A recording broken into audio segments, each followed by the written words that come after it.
Kebanyakan kan kalau di medsos itu gini, ketika mendengar pengajian satu atau dua tokoh gitu, kemudian kita menjudge diri kita sebagai seseorang yang memiliki kapabilitas, kompetensi selevel beliau. Oh, ya. Sehingga kemudian hasil dari ngaji itu digunakan untuk menilai tokoh-tokoh yang lain yang notabene tidak cocok dengan dirinya. Nah, itu yang bermasalah di situnya. Masalahnya di situ.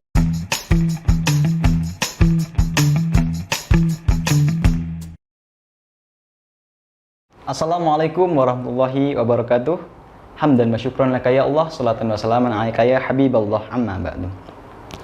9 Pas Podcast LTN NU Jawa Timur bersama saya Ali Mursyid Azizi. 9 Pas Podcast LTN NU Jawa Timur merupakan program terbaru Nine Vision yang ingin menyajikan isu-isu aktual di tengah masyarakat dan menyajikannya bersama narasumber terpilih. Sahabat Mudanahdiin sekalian, bagaimana kabar Anda? Semoga sehat selalu dan semoga dalam lindungan Allah Subhanahu wa taala.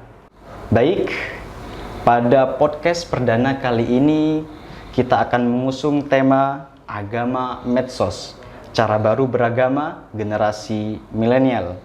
Bersama pemateri kita, narasumber kita, beliau Gus Ahmad Miftahul Haq MPDI selaku Ketua Matan Jawa Timur. Assalamualaikum Gus. Waalaikumsalam.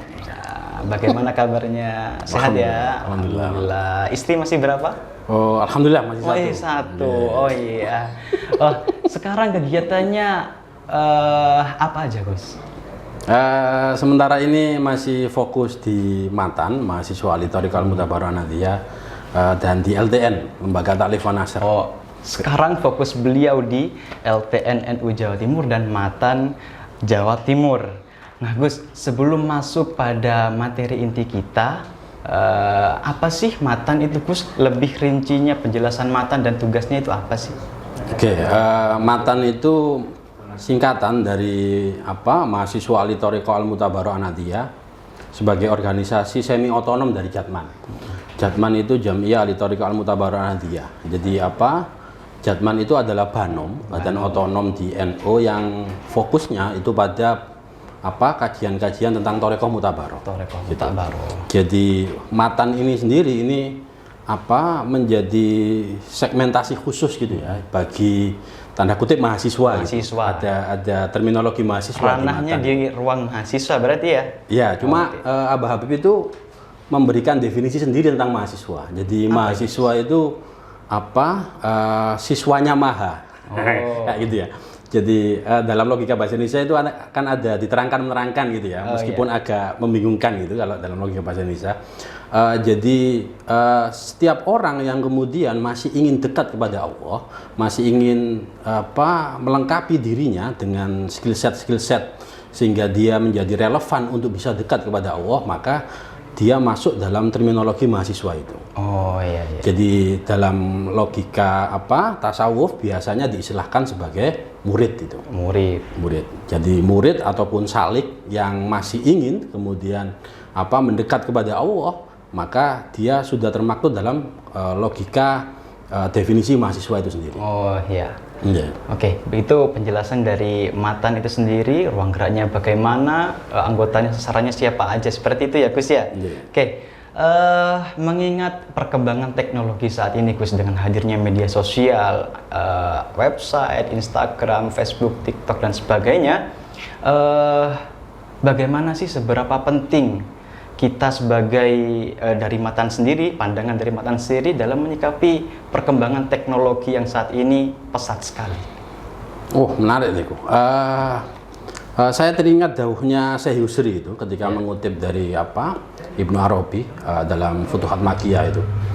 Ada kemuliaan atau karomah dari orang-orang di zaman akhir itu. Bahwa orang zaman akhir itu satu, dia akan mudah mendapatkan ilmu. Ya. Jadi dengan kemudian banyaknya teknologi sekarang yang bisa dijangkau oleh masyarakat sehingga kemudian menjadikan ilmu itu tersebar di mana-mana. Oh iya. Semua orang bisa mengakses. Semakin mudah berarti ya? Semakin mudah untuk mengakses. Cuman ada implikasi negatifnya bahwa akan terjadi banyak fitnah. Jadi kalau mengikuti dawuhnya Syekh Yusri mengutip Ibnu Arabi itu bahwa di zaman akhir itu akan banyak orang yang bisa menjadi wali. Bisa menjadi wali justru ya? Oke. Karena di zaman akhir itu banyak fitnah. Oh iya. Jadi seseorang yang bisa menyelamatkan dirinya dari fitnah itu, maka terutama fitnah fitnah medsos gitu ya, maka dia akan mudah menjadi wali. Gitu. Jadi dua hal itu yang menjadi tantangan bagi kita orang-orang yang hidup di zaman akhir ini. Oh iya.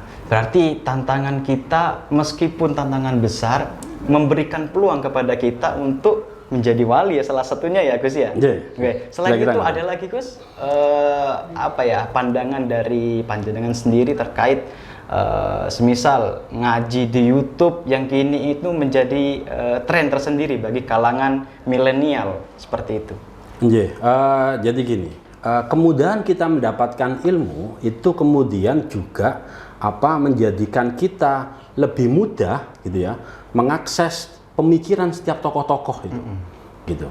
Cuman gini, jadi kemudahan kita mendapatkan ilmu, kita bisa mengakses pemahaman setiap tokoh-tokoh itu, tidak kemudian sayangnya ya, tidak kemudian kita tidak lagi membutuhkan skill dasar untuk bisa masuk kepada pemahaman beliau-beliau itu. Kebanyakan kan kalau di medsos itu gini, ketika mendengar pengajian satu atau dua tokoh gitu, kemudian kita menjudge diri kita sebagai seseorang yang memiliki kapabilitas, kompetensi selevel beliau. Sehingga kemudian hasil dari ngaji itu digunakan untuk menilai tokoh-tokoh yang lain yang notabene tidak cocok dengan dirinya. Nah, itu yang bermasalah di situnya. Masalahnya di situ. Karena dia tidak punya basis pengetahuan, gitu ya, untuk membaca khilafiyah di antara tokoh-tokoh ini, sehingga kecenderungan yang muncul adalah apa yang ia dengar itu dianggap sebagai satu kebenaran absolut, mutlak gitu. Gitu. Sehingga kemudian yang lain dianggap salah. Nah, itu yang agak menjadi permasalahan. Menjadi permasalahan ketika menganggap dirinya paling benar daripada yang lain, seperti itu ya Gus ya. Nah, berarti kalau semisal seperti itu, apakah itu merupakan suatu kemajuan ataukah kemunduran dari umat Islam sendiri di zaman akhir seperti ini? Mengingat kalau dulu kita tahu ya bersanad kan ilmunya, kalau sekarang sanadnya itu melalui medsos. Itu seperti apa, Gus? Jadi gini, memang ada dua paradigma yang seolah-olah kontradiksi ya dari memahami tentang bersanad itu.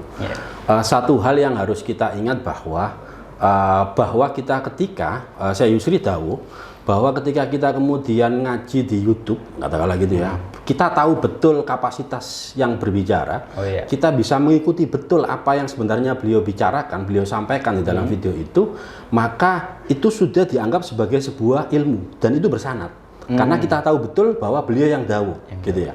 Tetapi yang paling perlu diingat bahwa ada pengantar untuk kemudian kita memahami apa yang disampaikan oleh beliau-beliau yang ada di YouTube itu, di tampilan itu, katakanlah gitu ya.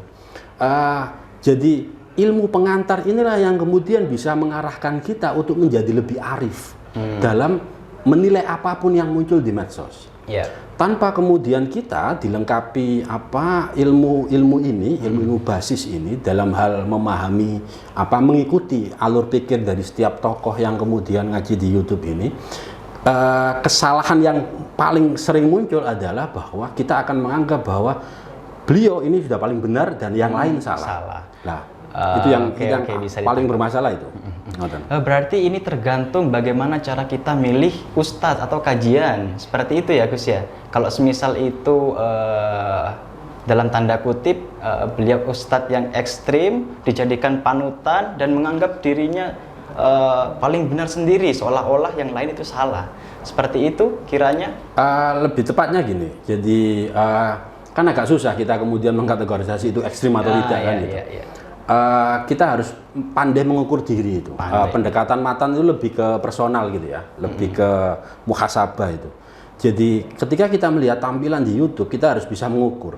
Kita ini kalau kita pakai pendekatan leveling itu ya, kita ini masuk beginner atau advance, katakanlah gitu ya. Kita masih pemula atau orang yang kemudian sudah levelnya sudah expert gitu. Yep.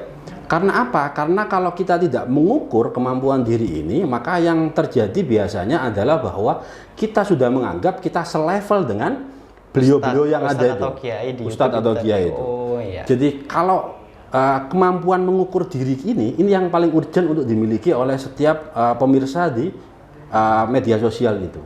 Karena kalau dia tidak akan bisa mengukur leveling dari apa yang disampaikan di medsos itu, di media sosial itu.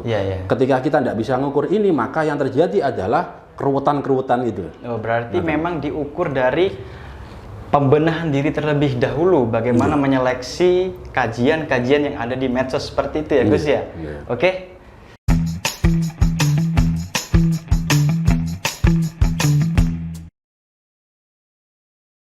Kembali lagi di 9 Pas Podcast bersama Gus Ahmad Miftahul Haq.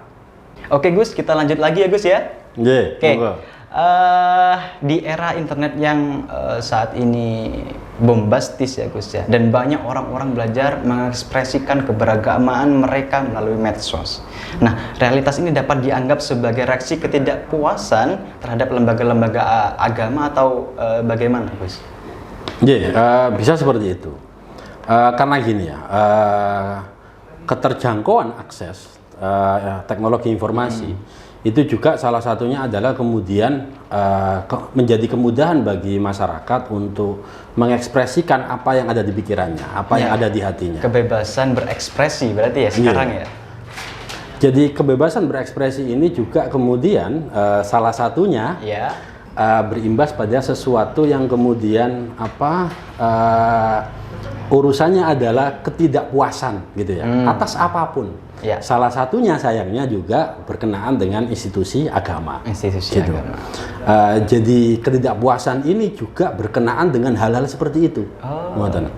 Jadi ini sebenarnya fenomena umum, cuman bagi kita sebagai orang yang kemudian berkecimpung di sebuah organisasi yang agama katakanlah itu berbasis keagamaan gitu, itu kemudian menjadi satu hal yang menjadi perhatian bagi kami untuk kemudian melihat kira-kira apa sih yang kemudian menjadi keresahan dari masyarakat ketika berkenaan dengan agama itu. Jadi keresahan ini penting untuk kita perhatikan, karena kita adalah organisasi yang memang salah satu fokusnya adalah tentang bagaimana sih penerimaan tentang masyarakat itu perihal agama. Berarti kita sebagai fasilitator untuk menyelesaikan masalah di tengah masyarakat, seperti itu kiranya Gus ya. Iya, berarti seperti itu. Dan sekarang ini ya Gus ya, sudah banyak aplikasi, semisal ada aplikasi tentang pedoman sholat, ada aplikasi kiai, pembacaan Al-Quran serba digital sekarang ya Gus ya. Nahwu Shorof terutama juga ya di kalangan pesantren sekarang sudah digitalisasi. Nah sekarang apa yang akan terjadi jika kelak kiai, ustadz digantikan robot atau program komputer dan aplikasi? Jadi gini, menjadi manusia itu bukan hanya perihal tentang keilmuan, tentang pengetahuan, tetapi juga tentang kemanusiaan itu sendiri. Gitu. Jadi utamanya dalam hal ekspresi keagamaan, ya.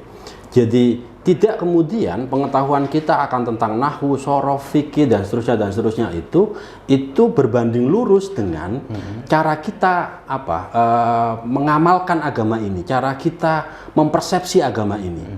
Kalau dalam logika agama kita, ada iman, Islam, ihsan itu. Jadi bagaimana kemudian aspek dohir, aspek batin itu sama-sama bisa inline, selaras untuk berjalan menuju Allah. Untuk untuk bergerak pada apa-apa yang menjadi tuntunan dari agama ini, gitu. Aspek kognitif itu dalam hal pengetahuan tentang nahwu shorof dan seterusnya itu ya, itu tidak kemudian menjadi sesuatu yang dalam istilah pendidikan ada istilah afektif itu. Jadi aspek kognitif itu tidak kemudian serta-merta menjadikan pembangun di area afektifnya. Jadi kefahaman kita tentang pengantar-pengantar katakanlah untuk memahami kitab seperti nahwu sorof, bahkan tentang fikih itu sendiri, itu tidak kemudian kita faham bagaimana sih cara mempersepsi tentang ibadah itu sendiri. Nah, pada titik kekosongan inilah kemudian dibutuhkan guru. Jadi ketika kita tidak bisa mengisi aspek batinnya, bagaimana sih sebenarnya ketika kita sholat itu yang harus kita pikirkan apa, yang harus kita persepsi itu apa, yang kita ingat itu siapa, seperti itu ya. Gitu. Maka yang kita garap ketika kita beribadah, ketika kita sholat hanya aspek fikhiyatnya, hanya aspek dohirnya saja. Gitu. Hatinya siapa yang menghadap siapa kita nggak tahu kan, tiap orang gitu ya. Lah pada titik itu kekhusyuan tidak akan muncul.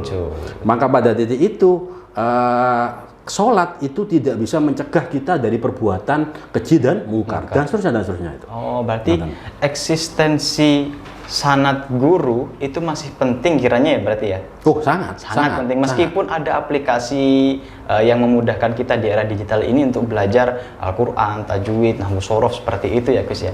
Berarti sebagai penunjang saja berarti ya, seperti itu aplikasi tadi itu.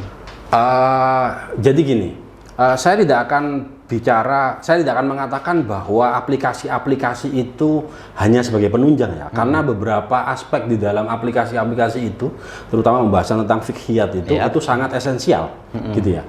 Tetapi untuk dikatakan bahwa seseorang yang hanya mengandalkan proses pembelajarannya dari aplikasi-aplikasi itu kemudian menjadi seorang insan kamil, seorang manusia yang paripurna dalam perspektif agama ini, itu masih jauh.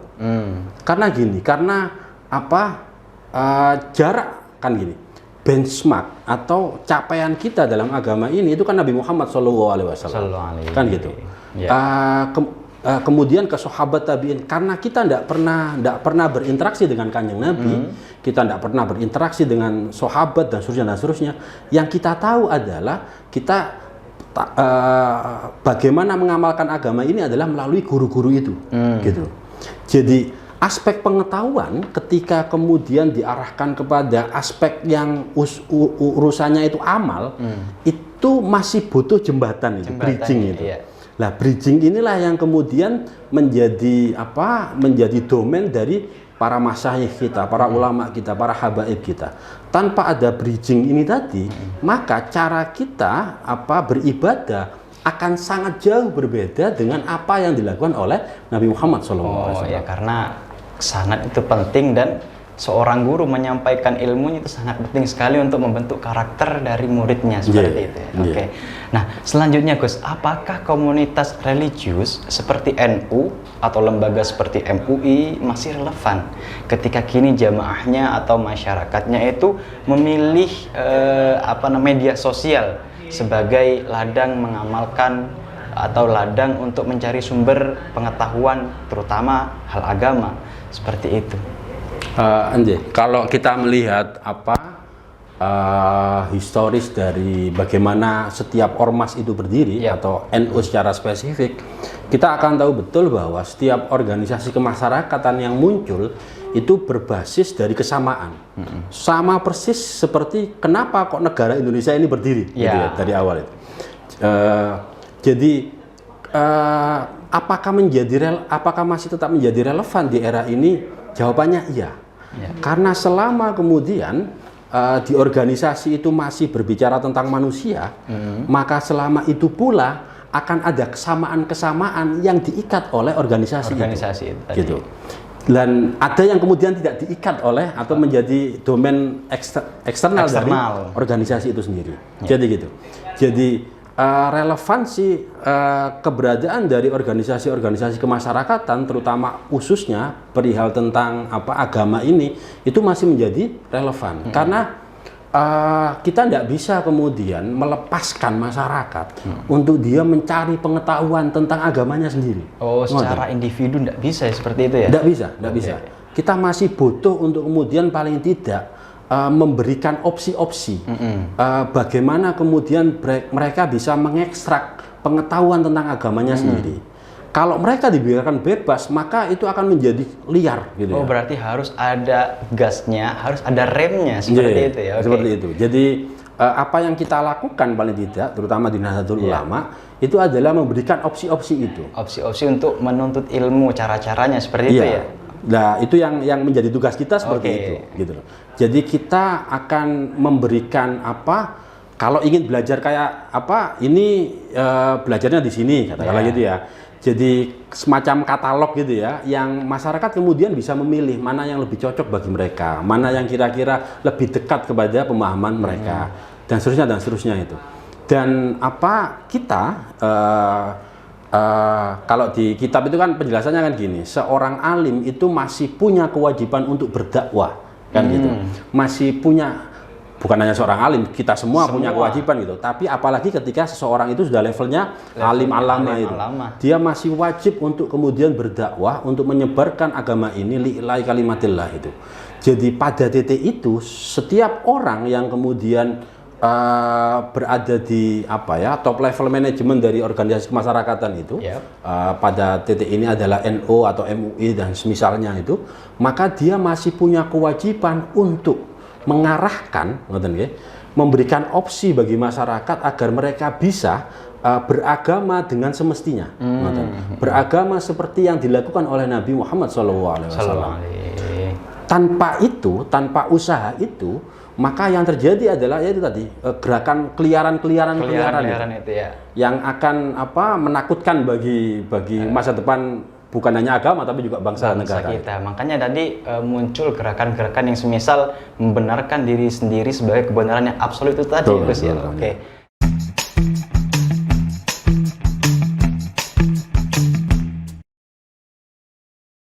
Kembali lagi di 9 Pas Podcast bersama saya Ali Mursyid Azizi.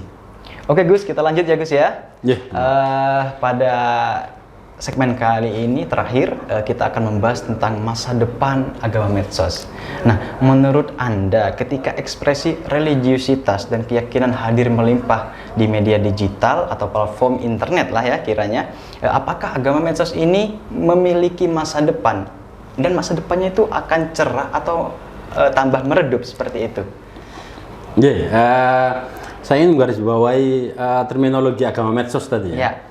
Jadi kita asumsikan kita memakai definisi paling sederhana tentang agama itu. Agama itu kan sebuah sistem partikular yang membahas tentang yang berkenaan tentang keimanan dan bagaimana cara menyembah, cara beribadah. Gitu ya. Jadi kita asumsikan media sosial itu sebagai sebuah agama. Kita memakai diksi ini ketika media sosial sebagai sebuah agama, maka keyakinan, kemudian bagaimana cara dia berekspresi atau dalam konteks kita beribadah gitu ya, itu semua didikte oleh media sosial itu sendiri. Ketika kemudian pertanyaannya, ketika kemudian media sosial sendiri itu punah, katakanlah gitu, kita bisa melihat di era dulu ada Friendster gitu ya, sebelum Facebook itu ada Friendster, itu pun ketika tidak lagi dianggap relevan bagi orang di zaman sekarang, itu kemudian hilang. Tidak lagi menjadi tren seperti Betul, itu ya? tidak lagi menjadi tren. Orang tidak lagi kemudian menggunakan aplikasi-aplikasi media sosial itu. Beralih ke Facebook, kemudian ada Instagram, sekarang YouTube dan seterusnya TikTok, itu. sekarang malah TikTok dan seterusnya itu. Jadi kalau ditanya agama medsos itu sendiri apakah memiliki masa depan yang cerah atau tidak, maka jawabannya bergantung pada kemampuan media sosial itu sendiri untuk mengarahkan followernya, mengarahkan masyarakatnya, tanda kutip. Ketika dia masih kemudian mampu menggiring masyarakatnya untuk menggunakan media sosial, maka pada titik itu agama medsos akan tetap ada. Masih eksis. Ketika itu eksis, maka cara beragama yang disandarkan kepada media sosial akan tetap muncul. Gitu. Ketika itu tetap muncul, maka permasalahan-permasalahan iringannya itu juga akan tanda kutip akan similar gitu ya, akan hampir sama lah. Pola-polanya akan mungkin itu juga. Pola keberagamaannya dan pola permasalahannya juga. Gitu.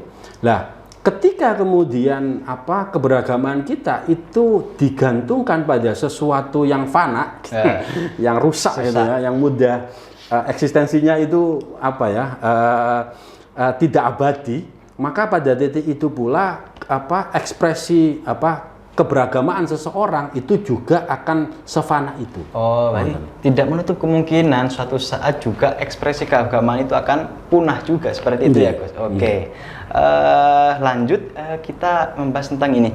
Jika agama medsos menjadi tren atau cara beragama di media sosial dalam konteks di Indonesia, apa yang harus disiapkan banyak institusi agama atau organisasi sosial keagamaan yang ada di Indonesia dalam rangka mengawal fenomena ini?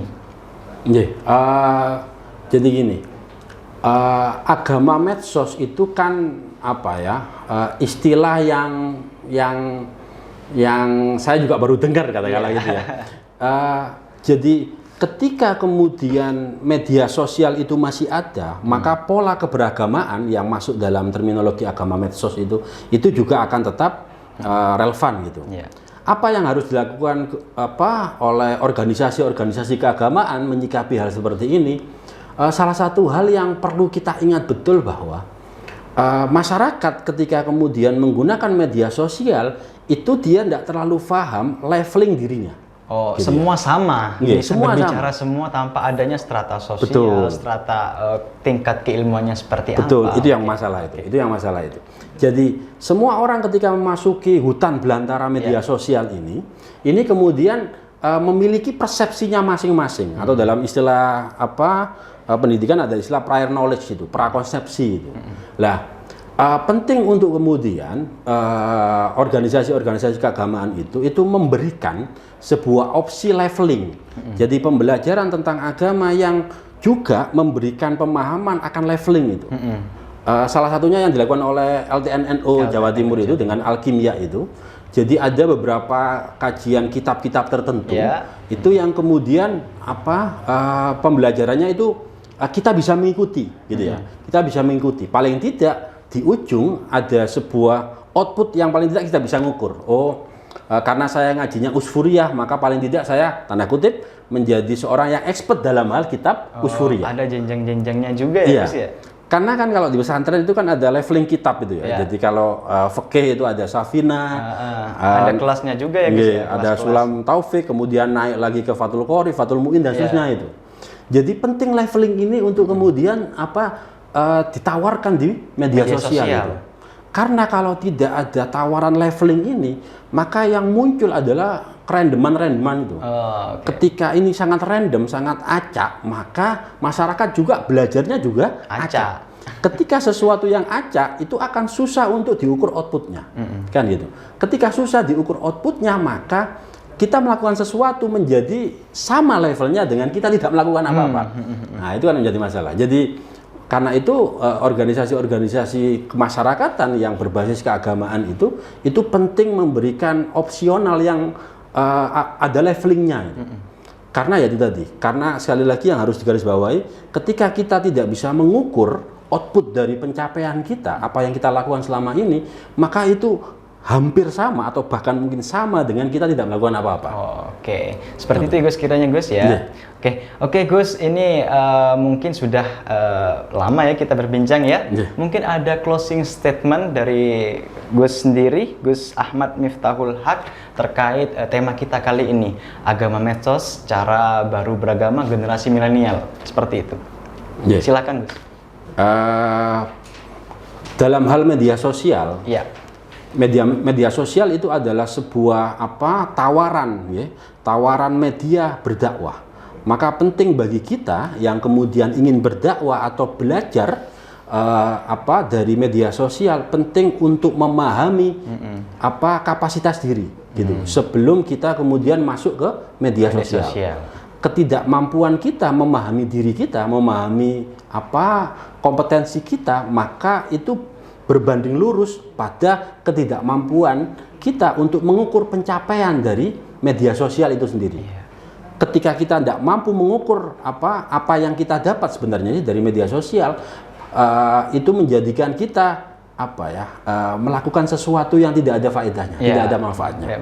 Kira-kira itu. Oke, terima kasih Gus atas waktunya dan mohon maaf sekali mengganggu waktunya. Terima kasih penjelasannya sudah luar biasa sekali ya. Pada kali ini Nine Vision atau pada kali ini podcast 9 Pas Podcast dengan tema agama, medsos, cara baru beragama muslim milenial atau di era milenial. Cukup sampai di sini. Terima kasih ya Gus ya atas hadirannya waktunya. Terima kasih sahabat Muda Nahdliyin yang telah menemani kita berbincang di sini dengan tema yang kita setelah usung. Terima kasih. Mohon maaf atas salah kata. Saya Ali Mursyid Azizi pamit undur diri. Wallahul muwaffiq ila aqwamit thoriq. Assalamualaikum warahmatullahi wabarakatuh.